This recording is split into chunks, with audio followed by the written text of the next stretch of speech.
Hello, everyone. Thank you all for being here with us today. We can't see your faces, but we know there are quite a few of you here with us. And we're grateful to Sanae Lemoine, of course, for being here. But before we introduce her, I just want to thank the person without whom, this would not be possible, have been possible. And that is Elaine Sciolino, who you can see on your screen at the top. Elaine Sciolino writes for the New York Times. She's the author of quite a number of books, but her most recent book is titled the Seine, the river that made Paris. And we had her at the Rogers Memorial Library in a virtual event in August. And to talk about this wonderful book, which we recommend, by the way. And when we were speaking with Elaine, she told us about a friend of hers, a colleague of hers, and that would be Sanae, whose book she highly recommended. So we looked into Sanae, we got her book, we love her book, and we invited her, and that's why she is here with us today. I also want to thank several libraries for participating in this event: the Hampton Bays Library, the North Shore Public Library, Cutchogue Library, Greenport, West Hampton, Quogue, Deer Park, John Germain, and Rogers Memorial Library. So we are happy to be here. A couple of words about Sanae. She was born in Paris to a Japanese mother and a French father.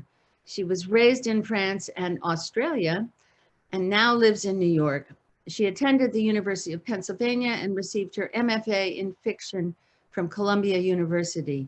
She has worked as a recipe writer and cookbook editor, and she has written this wonderful book, The Margot Affair, which you can buy at your local bookstore or check out of the library. And that's what we will be talking about today. I think we'll begin with asking Elaine to say a few words. So we'll turn it over to you, Elaine. Well, thank you so much, Penny. You know, you're a legend in your time, and thank you for bringing us all together in all these wonderful libraries to celebrate Sanae Lemoine's fabulous book. It's a real honor for me to be here with you, Penny, but especially moving for me to be with Sanae, who I met when she was out of her sophomore year at the University of Pennsylvania, 19 years old, and she came one morning to meet me to do a job interview to become my summer researcher when she was out of her sophomore year at the University of Pennsylvania. 2 years in a row, Sanae won the award for fiction writing at the University of Pennsylvania. And here, this is a person who speaks French to her father and Spanish to her Japanese-born mother. So extraordinarily gifted and multilingual. It was interesting because in those days, one of Sanae's professors said to me, "Don't be fooled by her.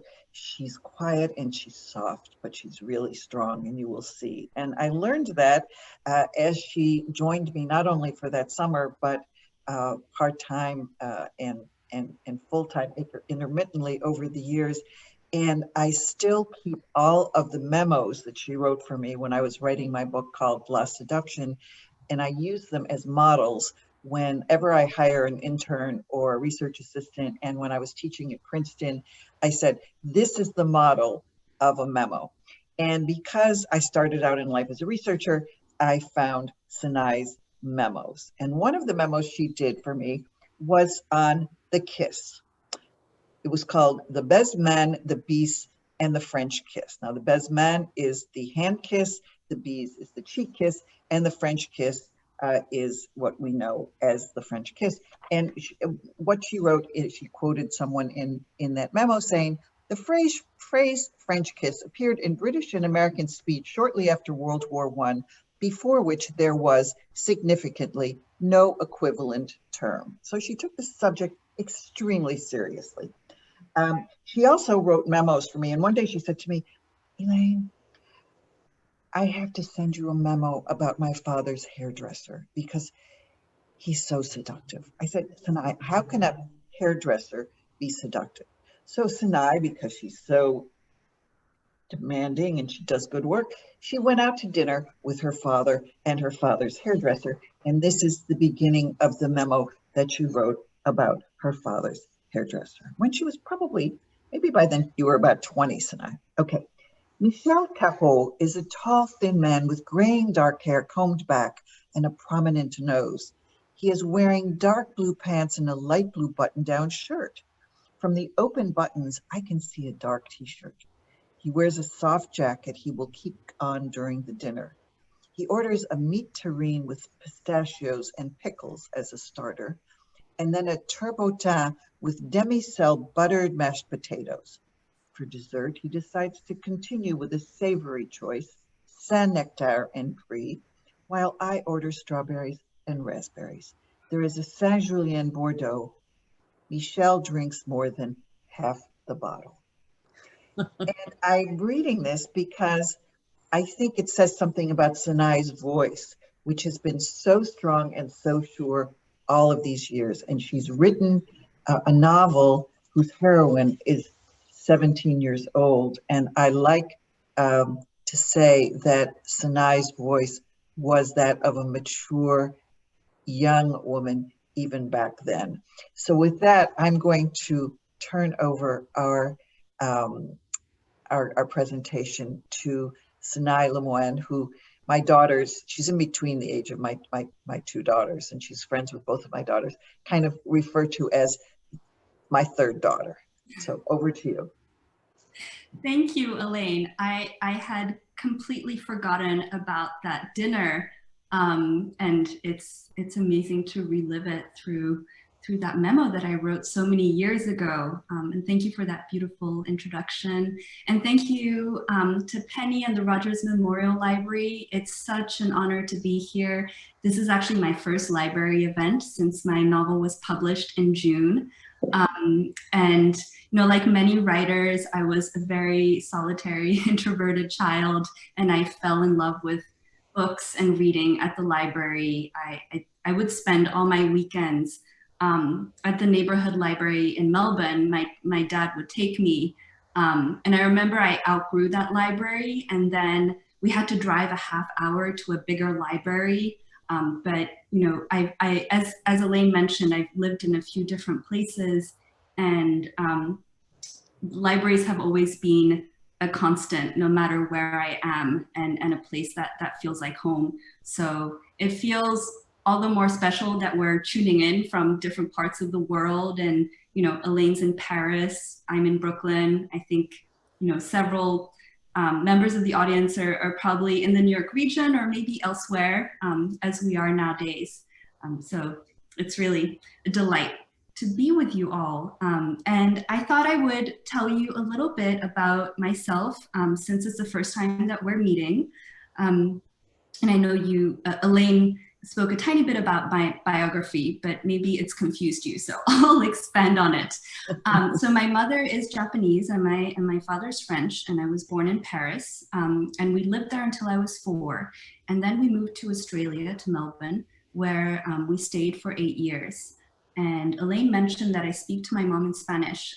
Although she was born in Japan and mostly raised there, she spent much of her adult life in Argentina and chose to speak to me and my brother in Spanish. So at home, I'd be speaking in Spanish to my mom, in French to my dad, and then English at school in Australia. I moved back to France when I was 12 and stayed there all throughout middle school and high school, and came to the US for college. And I've stayed here ever since. I actually became a citizen, US citizen last week after 13 years of being here. So I feel like I'm now living this new chapter in my life. And that's exciting. And I've also had a career in food alongside writing fiction. I worked at Martha Stewart and at Phaidon on chef cookbooks and home cooking books. And if you read my novel or any of my writing, you'll see that food often seeps into the narrative. You got a little taste of that actually with the memo that Elaine read. There are often a lot of essential details and observations around meals and small snacks. And then in terms of this novel, The Margot Affair, I know many of you haven't read it yet, so I want to tell you a tiny bit about it just to give you a taste of the story and also how this novel came to be, what the inspiration was. So The Margot Affair is set in Paris, and it's the story of 17-year-old Margot, who's the hidden illegitimate daughter of a French politician and a well-regarded stage actress. Margot's father splits his time between his official family and Margot and her mother. The summer before Margot's last year of high school, she meets a journalist and she makes the impulsive, reckless decision to tell him about her father's identity. She's always been yearning for his official recognition and hopes that, you know, this might be her chance to finally be his legitimate daughter to the public eye. However, the reveal has consequences that she hadn't anticipated, and the novel explores the aftermath of this and also a friendship that she develops with a ghostwriter. I started writing this novel in early 2012, so a long time ago, and I had just moved to New York. And a couple of months beforehand, my father had told me that he had another family that I hadn't known about. For several years, while he was married to my mother, he'd been seeing another woman and they had 2 children together. So all of a sudden, I found out that I had 2 little brothers who I hadn't known about. And I thought about them a lot in the months that followed. I didn't tell myself, I'm gonna write a memoir or I'm gonna write directly about this experience necessarily, but all of those emotions were bubbling beneath the surface, a lot of questions around why he made this choice to start another family, why he made the choice to keep it a secret, and also what would it be like for the hidden child on the other side. And so I reimagined this as a story of a daughter who has public parents, so different from my own experience, you know, who has a father who is a very ambitious politician and a mother who's an actress, and a daughter who makes the choice herself to change her status as the hidden child. So I don't want to say too much more about where the book will take you, especially for those who haven't read it, but I thought that would be a good place to kind of launch into a conversation with you, Elaine. Well, Sanae, I have the advantage of knowing your entire family, including your mother and father, and the book is dedicated to your mother and father, with whom you have, you know, very loving relationships, and I mean complicated, obviously, like my daughters have with me and my husband. Tell us a little bit about your own, you know, how you know, what you drew on from your relationship with your parents, and how this is not a book about your parents. The characters are very different from your parents, but it begs the question, what's real and what's imagined? No, that's a wonderful question, because even though, as you say, it's not a book that is biographical, or where you can really chart, you know, oh, here I recognize this is autofiction. But I was very nervous for my parents to read it, because there is a personal element to it. And it was a big relief when my mother told my sister-in-law that, she didn't tell me directly, but she told her that the mother in the novel is just terrible because she doesn't know how to cook. And my mother is an excellent cook. So, you know, I think that there was this biographical element that was so different, you know. It's a surface one, but that was very important to her. That was a relief, I think, for all of us. But yeah, it's interesting, because really my relationship with my parents has informed the novel in different ways over time, because so the novel took almost 8 years to write. And so I went from my early 20s to my early 30s, essentially. And so I think the novel really reflects my changing relationship with both my parents over time. So with the father character, I think maybe the questions that I were circling around very much have to do with betrayal and loss, and what it means to suddenly see a parent in a completely different light overnight. And how I think, especially at the age of 17, when everything can feel so heightened and perhaps more intense, how the main character would respond to an earthquake, like an emotional earthquake in her life.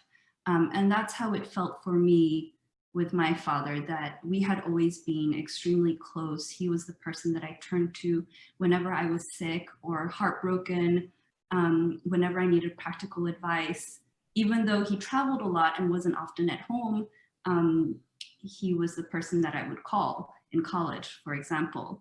And so to see someone in a different light, and to imagine that they had this secret, and also the weight of that secret and what that must have been like, and how that must have also been painful in certain ways. So I think a lot of those questions and that emotion was channeled into the father character in the novel. And then the mother was not such an important character in the early drafts, but she really took on a presence as the novel developed, to the point where today I feel like the heart of the novel is very much the mother-daughter relationship. It's where the novel opens, and it's such an important part of the arc. And I think a lot of that had to do with the fact that my mother and I had a fraught relationship throughout my childhood and teenage years. She was the parent who was always at home and taking care of me, but in ways that weren't visible to me. And it was only as I grew older and as we went through this big split in our family that we were able to find each other, and she was able to open up to me, and I was able to better understand the choices she had made.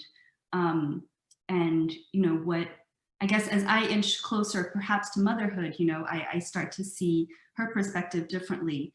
And I can see now, rereading the novel, how that shift in perspective has entered the mother character. Well, this is fascinating that you've talked a little bit about the evolution of the mother and father characters as both in terms of the writing process, but also in terms of your own growth and evolution. Tell us a little bit about Margot. I mean, you make Margot 17. I mean, 17 is, in America, 17 is very, very young. In France, 17 may be a little bit more older and mature. And one of the reasons I read the one passage that you wrote when you were 19, maybe 20, was to show how you had a very grown-up voice at a very young age. But many people, readers, might be surprised by having such a young protagonist. So tell us a little bit about her and the evolution of your thinking about who she is, who she started out being, and who she became along the way. Yes, well, it wasn't an obvious choice to have her be 17. I went back and forth. In earlier drafts, she's even younger, she's 16, and then later on, she was in her first year of college.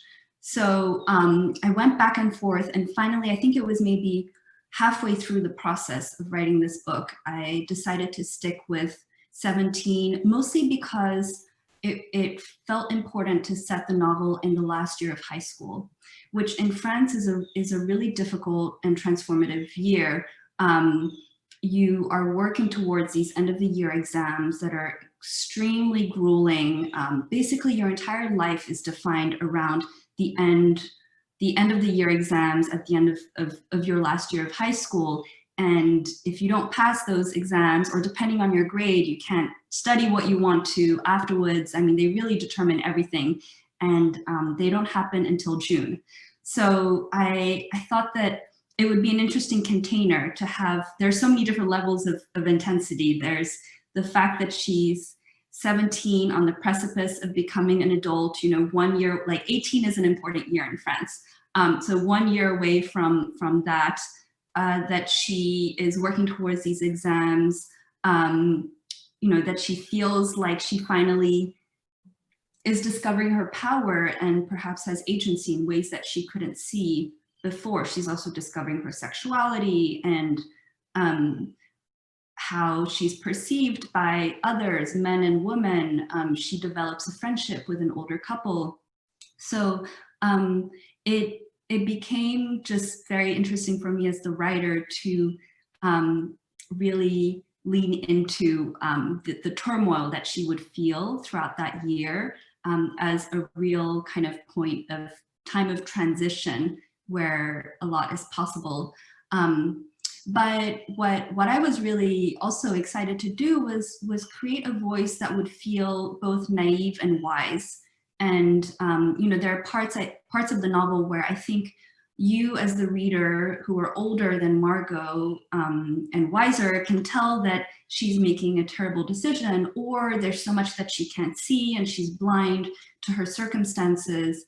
But I also wanted to show in what ways maybe she had to grow up more quickly given her circumstances and this very strange position that she was put in with her parents, where she had to carry this burden of a secret from a young age, had to learn to create boundaries, to be very careful with what she says. Her mother is someone who's incredibly independent and who doesn't believe in kind of a more conventional form of mothering. Margot often says that she wishes that she had a more affectionate and maternal mother.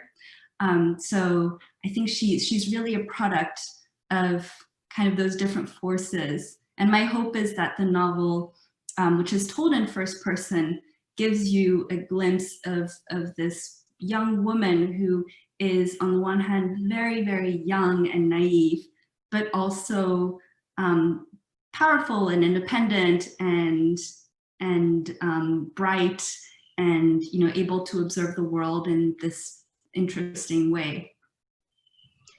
Sanae, did you struggle with whether to put her in the first person? It was less that I struggled to put her in the first person and more that I struggled to tell the story from her voice.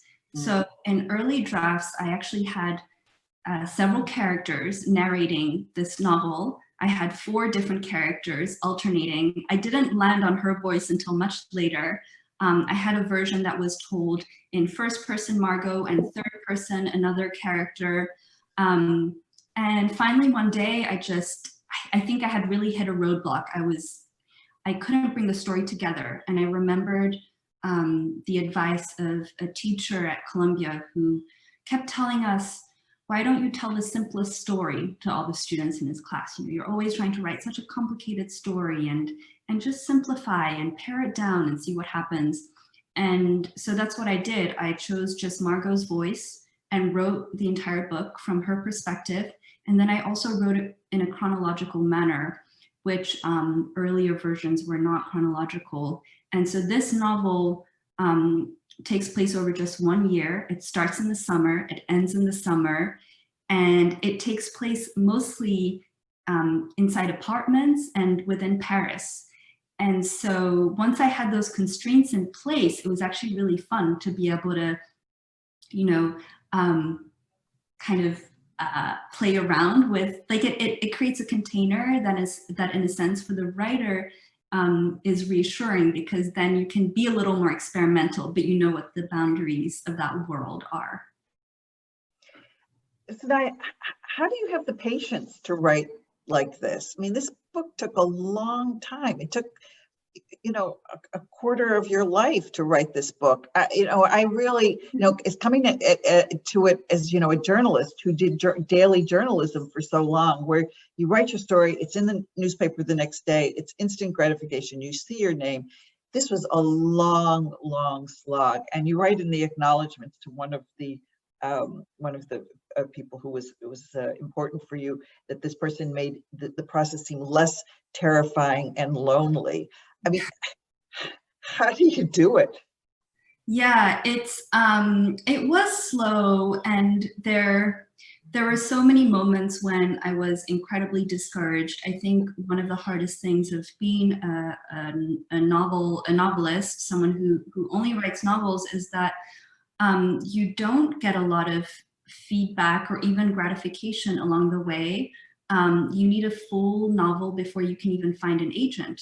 So it's just you plugging away and hoping that someone will care as much as you care.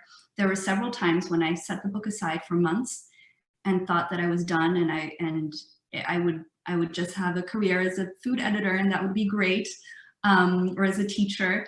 But then the story kept kind of surfacing, and it was always in the back of my mind. And even when I set it aside for, let's say, 6 months, which happened once, it was almost like a movie in the back of my head that was playing, and I felt its pull, and I wanted to go back into that world.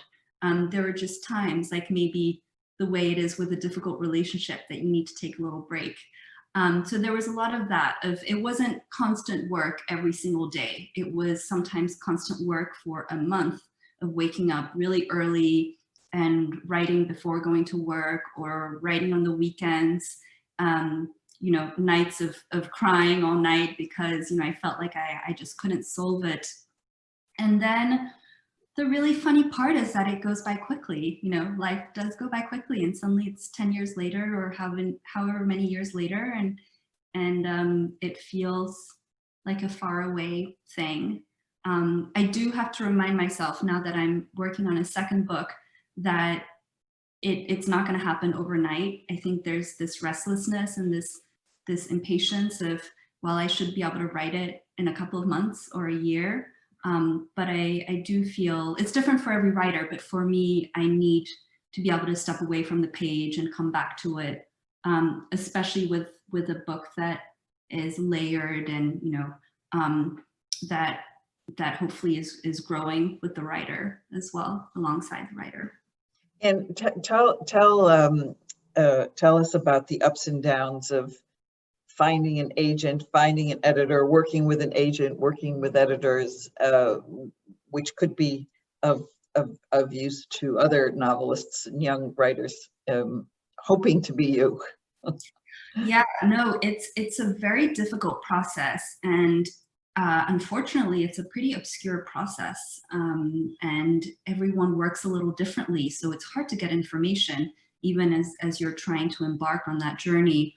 I did 2 rounds of looking for an agent. I had a fully finished draft of the novel, but I guess the most helpful advice that I got early on when I was looking for an agent was to think of other writers or novels that felt like they were in conversation with my book or similar in some way, and then read the acknowledgements and see who the agent was. You can look up writers, and often it's on their website, but not necessarily. And you can also get a sense of what kind of agent they are in the acknowledgements, and if they're hands-on and they did a lot of editing or not. So there was a lot of kind of poking around like that. And my agent was, at the time, she was not one of the big fancy agents. She worked at a very, very good agency, and she had worked as the assistant for an agent who I admired, whose authors I loved. And she came highly recommended from a friend who was a young editor at the time. And so it was kind of a leap of faith for both of us, because she didn't have many published authors. And well, I had nothing. I had no publications. I just had a draft of a novel. And since then, her career has completely blossomed and taken off. But one of the advantages of having maybe a slightly younger agent, or someone who was a little earlier in her career, is that she had a lot of time to edit the novel with me. So we worked together for 1.5 years, just editing the novel, making it as polished as we could before she sent it to editors and tried to sell it. And that was her strategy. She wanted something that was really in a very, very good place before it went to editors, because you only have one chance with editors. You can't keep sending the same novel to the same editor over and over again, which is another thing I didn't know, before starting this process. And I was very fortunate because the editor who acquired my novel happened to be a friend. It was just a complete coincidence, and I happened to meet her actually through Elaine. She was an assistant editor on the book that Elaine was working on when I started working with Elaine. So it was just like this funny twist of events, but she ended up acquiring the novel. So I guess Elaine's spirit has been there every step of the way. I'm wearing the color. Do you notice? I see that. Yeah. It was a little complicated in the sense that the imprint that was going to publish my novel folded a couple of months after they bought my book. So that means that my editor left, and for a while we didn't really know where the book would go, but thankfully it found another really amazing editor, still within the big publishing house. And I guess the other thing I'll share is that we just worked on a lot of drafts and a lot of edits. So once the book was sold, we still had another year and a half of revising the draft and reworking chapters and structure. And, it was sort of never ending until one day my editor said, okay, we got to stop. We have to go to copy edit. And then, it was done. And it had gone by very quickly.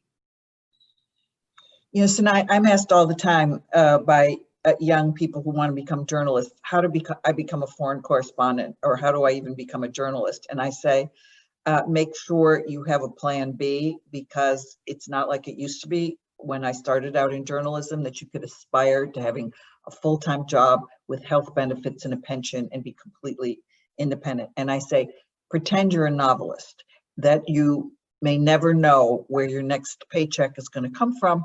But if you really love it, and if you're a writer and you have to write, fine, do it. But do something, have something on the side, know how to, drive social media like a Maserati, or know how to shoot, cut, edit, and post video in record time. But I always tell them to don't give up the dream, but be realistic that you may not be able to have the security of a full-time job that will go from youth to retirement if you choose this path. And I'd like to ask you, what advice would you give, having, what lessons, me about life lessons. I love to give life lessons. What life lessons have you learned along the way? Yes, it's exactly what you're saying. I mean, it's such a balance, a very delicate balance between finding enough time to continue writing, if that's what you want to do, and that's really your calling, but also most likely having another job that's most likely a full-time job that is sustaining you, especially if you live in a city like New York. I mean, and then the other question is whether to get an MFA or not. There are a lot of MFAs that are fully funded programs, and those I highly, highly recommend if you can apply and if you can take the time, because they will essentially pay you to write and give you the space and time to not just write, but to read and to learn from other writers and to form a community. But also, it's okay if you don't get an MFA, because honestly, the most important thing is just to continue writing. I think it's such simple advice. I often get the question of, how did you do it? Or what tricks, or, do you have any rituals or routines? And it's like, it doesn't really matter when you write, whether you write in the middle of the night or in the morning or during your lunch break, which some friends do, or on the weekend or between jobs. I did a lot of writing between jobs. I would always try to take 2 or 3 weeks if I finished a job, and then I would just write full time during that period. It's just a matter of using that muscle enough and chipping away at that stone, and encouraging yourself even when no one else is encouraging yourself. I was very lucky in the sense that I love food so much that I knew I wanted to at least try to have a career in food. And so when I graduated from Columbia, and I taught there for 2 years and loved to teach, but needed a more stable job, and I needed a visa, a work visa. So it had to be something full-time at a company. And that's when I transitioned into food. And so I was fortunate in the sense that I really loved my day job. It was challenging because it could be all consuming. And there are times where I was so absorbed in the work and interested in it and wanted to do well in it that I set aside my writing for months at a time. But at least I didn't feel like it was, fully draining me or in competition with my writing. There are so many different ways to do it. I have some friends who have chosen a kind of more mindless day job, and it's their short days, and then they write the rest of the time, and that's okay. Like they can, that's enough for them to kind of sustain themselves. I'm someone who if I'm not happy in the other thing that I'm doing, I think my writing would suffer from it. I don't know. There's really no perfect setup, just that you have to keep trying different configurations as well. And just, it's gonna be unstable, and it's gonna feel like you're working sometimes harder than other people, or maybe not as hard, or, I think that one of the scariest questions that I would get was, what do you do? And I never said I'm a writer. It was always I'm a teacher or an editor or a recipe developer. And it became really difficult to feel comfortable with saying that I write. And it was only, 6 months before publishing my novel that I started answering by saying that I had a book and it was coming out. And, it just goes to show that, unfortunately, we just don't have a lot of systems in place to help artists. But don't be discouraged, I still, it's so funny you say that, because you can get away with saying in France, I'm a writer, and you can't really in America. And I'm asked all the time, what do you do? And I still don't say I'm a writer, even though I've written 5 books. I say I'm a journalist. And I remember early on when I was working on the seduction book, going to a cocktail party and asking a French woman what do you do? But you're not supposed to ask that question at cocktail party. If you watched Emily in Paris, you would know you're not supposed to do work at cocktail parties or dinners. But I didn't know that. So I said, well, what do you do? And she said, I'm an intellectual. And she really meant it. She really meant, that's what I do. I'm an intellectual. And in France, you can be a paid intellectual. So I get it. I want to take you back to the book, though. We have a few minutes before I turn over the microphone to Penny to our audience. Just tell us, your book is so rich in all of the literary, historic allusions, references to film. I love the fact that you threw in the Roger Vivier shoes, and that the wife of Margot's father wears, and the movie Belle de Jour with Catherine Deneuve. Tell us just a little bit about the one leitmotif, the Mitterrand story, and how that enriched the narrative arc. Yes. So anyone who is familiar with France and French history may recognize some similarities with the former president Mitterrand, who had a child born out of wedlock, Mazarine, who became known to the public when she was a little older than Margot, but at a similar time in her life. And the funny part of this is that, it really comes from working with Elaine. I'd always known about Mitterrand because, being half French and living in France, it was such a part of our communal mythology or memory. But I didn't really know about Mazarine. And it wasn't until I was doing research for your book, Elaine. One of my assignments, I believe, was to look into Mazarine and read some of her novels. And her novels are very autobiographical for the most part. And there's one that is specifically about her relationship with her father. And I read this before or around the time that my father had told me about his family. So this was all sort of happening within the same year. But her novel really struck me because of the intimacy of their relationship and how private and how loving and tender it was, and how it wasn't about this public story of this president who had two families and spent a lot of time with his secret family, but it was really just about a father and daughter and the little details that she remembered. And so I think that struck a chord and stayed with me. And the truth is that when I started writing The Margot Affair, I didn't want to go back to her books or really anything. I bought a bunch of books about Mitterrand and Mazarine, and then I never opened them. I think I read a page and I thought, oh my God, you know, this, I don't want my novel to be too much informed by that, or, you know, it's trying to do something different. But I was thinking about the similarities in terms of what Margot and Mazarine might have in common. There are so many things that they don't have in common, and I address that a little bit in the novel. But yeah, I think I became afraid that, you know, it would become Mazarine's story. And even though there was definitely, maybe inspiration is too strong of a word, but, you know, some of her spirit was definitely moving through the book. Mm-hmm.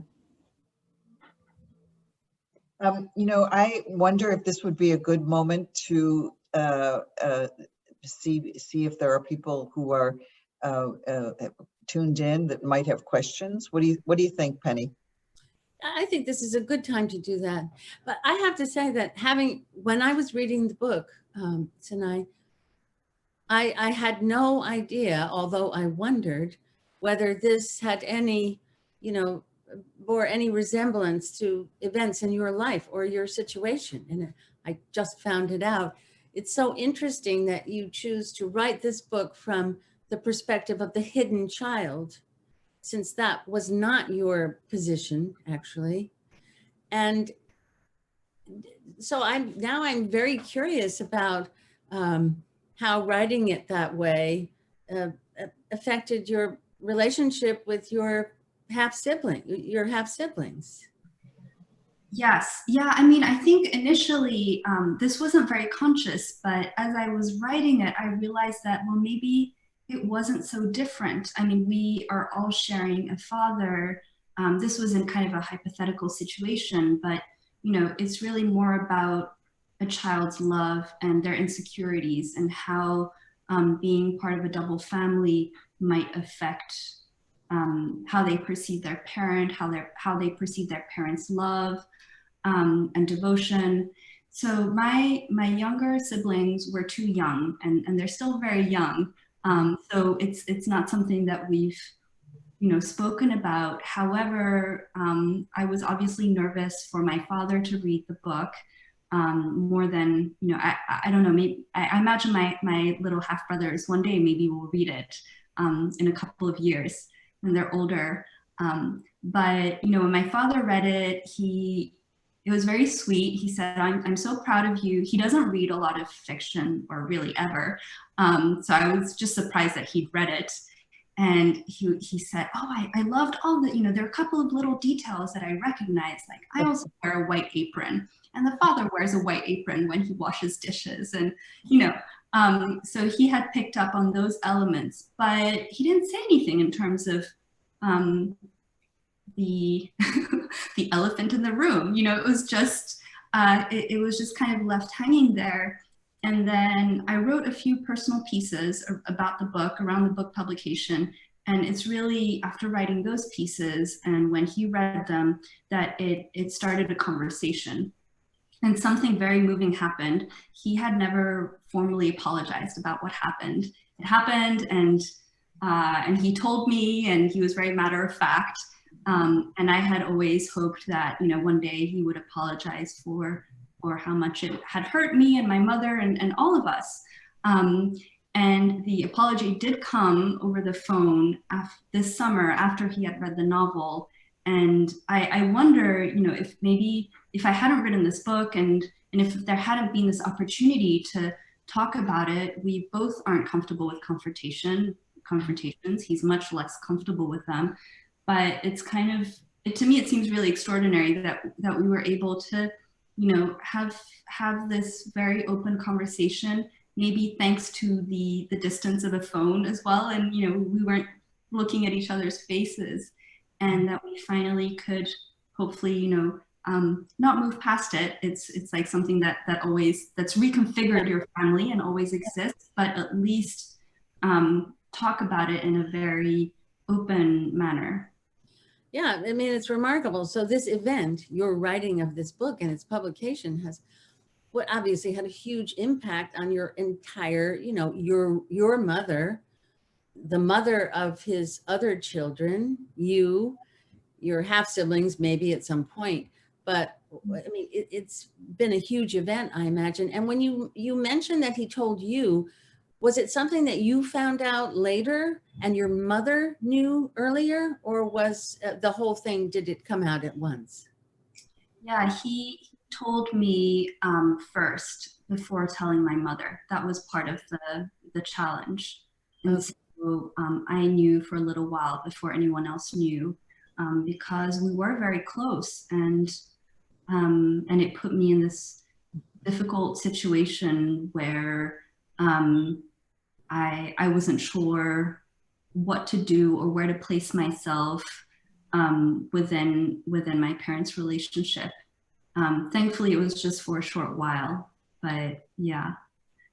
One last question. I want other people to be able to, but let me just ask you, so you've been through this huge process over many years, and now you have an editor and you have had a publisher. The second time around, is your editor sticking with you, your agent? I mean, are they yours?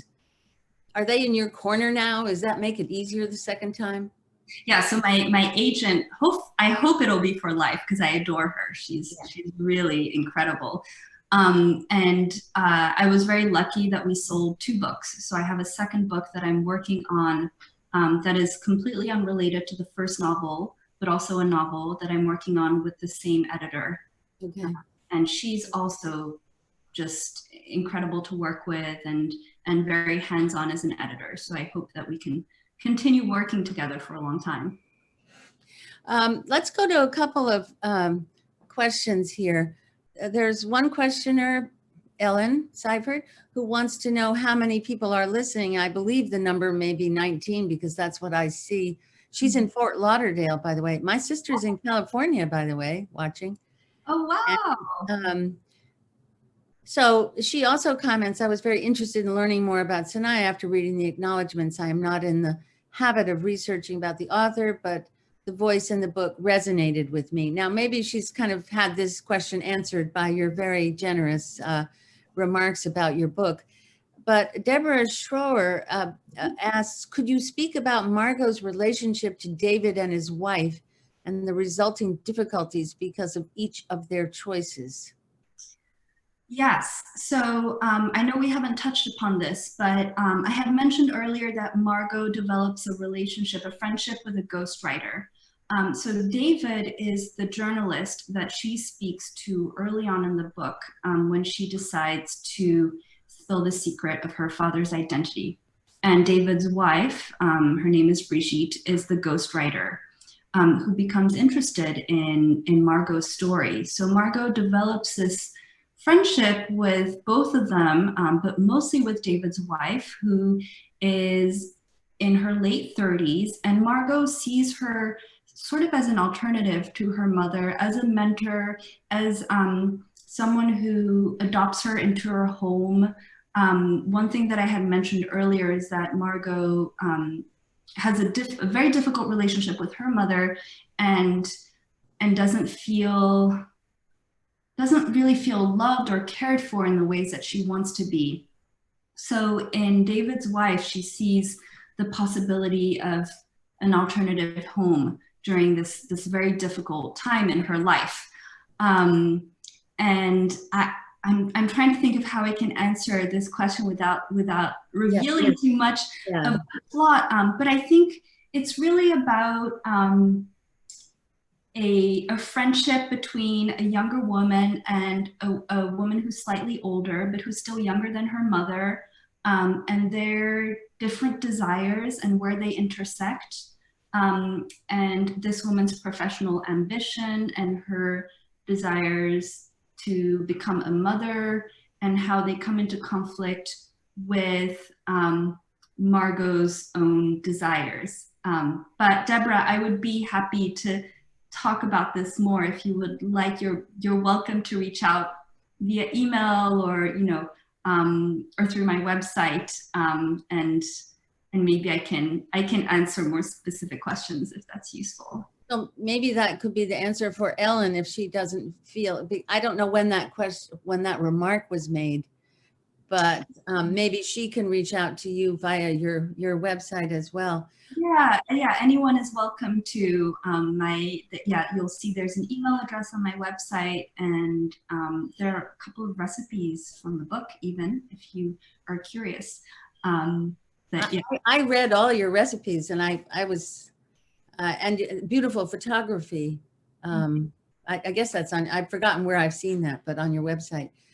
Elaine, do you have more comments or questions here? I want to mention one thing about Elaine, which is that in Sanae's acknowledgments, she thanks Elaine Sciolino for teaching me confidence and a million other essential lessons from the Sciolino School of Life and Journalism, and for showing me that writing is an ongoing conversation, a partage. It is a privilege to be an honorary member of the Sciolino Plump household. So I want you all to hear that, and so you understand. I mean, I think what, the one thing that I'll say about Elaine is that, as she told you, I was very shy when I first started working for her, and I was terrified when I had that interview. I remember I called my father beforehand because I always called him for advice, and he was so impressed by Elaine. He had Googled her in every possible way and watched her interviews and everything, and we were both very prepared for the interview. And it was such an honor. I was 19 and a product of the French educational system, so very unsure that I had anything important to say. And I just really opened up. I learned to be confident and to also have a voice. I think until then, no one had really taken me seriously intellectually. So to have someone who read my memos or really trusted what I said and the opinions and thoughts and ideas that I had, that was just, it was so affirming. And I wonder, I'd wonder who I would be. It would have maybe taken a lot longer to get where I am today if I hadn't had such a champion and a cheerleader. Well, I want to make 2 points. Having just looked at the memos again, I think that one day we can publish these memos as kind of your essays, the way Zadie Smith did all of her outtakes and published all her essays. So I have them all, Sanae, but I have to tell you, I want part of the royalties. So just so you know that right now, that's out on the record. But the other thing that Sanae didn't tell you is that when I first met her, I hired her to come and work with me that summer in Paris. She was coming back to be with family in Paris. And then all of a sudden, I had to suddenly, for family reasons, move to Washington, D.C. And so I said to Sanae, I know I said you'd be working in Paris, but do you have any contacts in Washington, D.C.? I mean, could you move to Washington, D.C. for the summer? And she said, well, my brother lives in Washington, D.C. and he has a big house, and yeah, I could go live with him. And I said, great, we're moving to Washington. So we moved to Washington, and I had a grant at the Woodrow Wilson Center. They gave me a perch for a month while I was there, even though I was working on the seduction book. Seduction in politics, seduction in foreign policy. My daughter, Gabriella, had already gotten an internship at the Woodrow Wilson Center. This is a situation where the daughter and the mother are working together, but not because the mother got the daughter a job. So suddenly, Sanae is sitting next to my daughter, who's working on rogue states, and Sanae is working on the gastronomic orgasm, including the marvelous the marvels of the petit pois, the little peas, and andouillette, a very disgusting French sausage. So again, Sanae, even though she was quiet, even though she was reserved, she had a deep spirit of adventure, which she still has. I mean, I think the other thing I learned from the French schooling system is to work incredibly hard, and that, you know, if you work hard, anything's possible. Kind of similar to the American way of thinking. But I think I just wanted this internship, this job to work no matter what. So even if you had told me we're going to China, I would have been like, well, I'll find a way to go. You know, I'll sleep in your basement. But I'm seeing a couple of questions. Yeah. Oh, I should say that I would love to join any book clubs. Again, just reach out to me. Actually, I'm going to type my email, my personal email, into the chat, so you can email me, and I'm very happy to Zoom in to a book club meeting. And then, oh, Michael is asking what my next book is about. So it's still in the very early stages, but it's super different from the Margot affair. It takes place in Argentina and Japan, and it's a little bit inspired by my mother in the sense that it takes place in the 70s and 80s, during the Dirty War, during the military regime. And it's about a Japanese woman who finds herself living in Buenos Aires during that period of time. And it's about her relationship towards this adopted country during a time of great political and economic and social turmoil and instability, and how she relates to living there, and how and a marriage that she has with an Argentine man. So I'll leave it there. There's more of a story, but that's kind of the very overarching theme of the second book.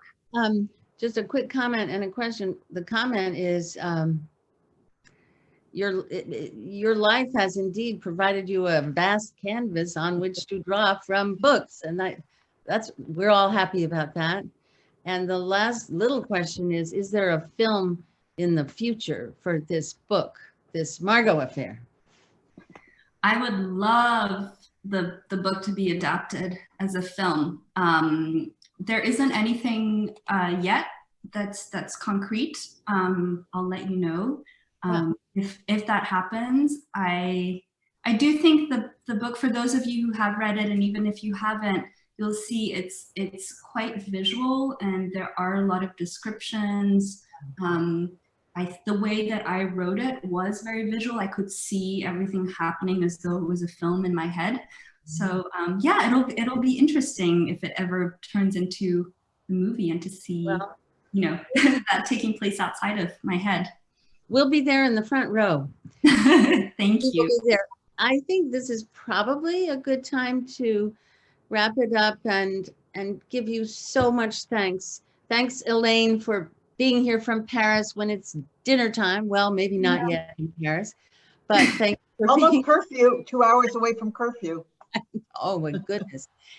And Sanae, you've been a wonderful guest. I have rarely enjoyed an hour spent with an author more than and I'm sure the rest of us have enjoyed this time with you.